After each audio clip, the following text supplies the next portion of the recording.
En de startbijeenkomst van het nieuwe seizoen 2021-2022.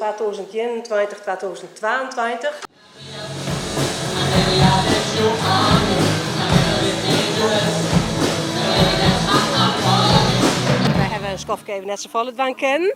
Maar gelukkig maar wij dit hier in 2021, 2022 weer al je leuke dingen van.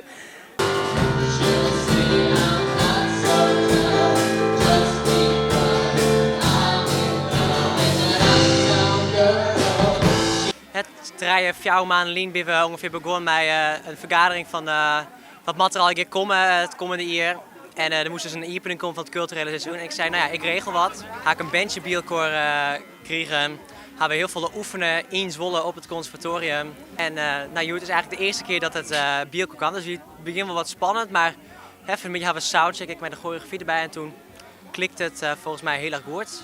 Dus in de is dan de uitvoering.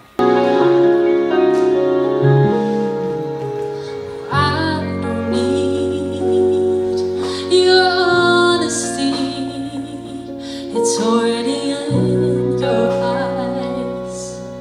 I'm sure my eyes they speak for me.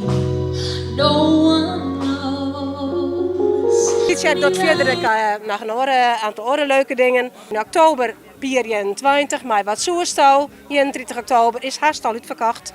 Dan hebben we Verlet. Nou, en daarna hebben wij in april uw spektakel, uw theaterstuk, uw theatrale kuier, Quarantaine. En dat hebben we dan 15, 16, 17, 23, 24 en 25 april 2022 hier in Tietjerk. Nou jongens, daar moet je mij mee bijwijzen, want dat wordt weer heel mooi. We zien hier nog heel erg volle band om mij te acteren, om mij te doen en om mij te zongen. En over het koor ben eigenlijk standaard een tekort aan mannen. Dus mannen die zongen, meld je aan.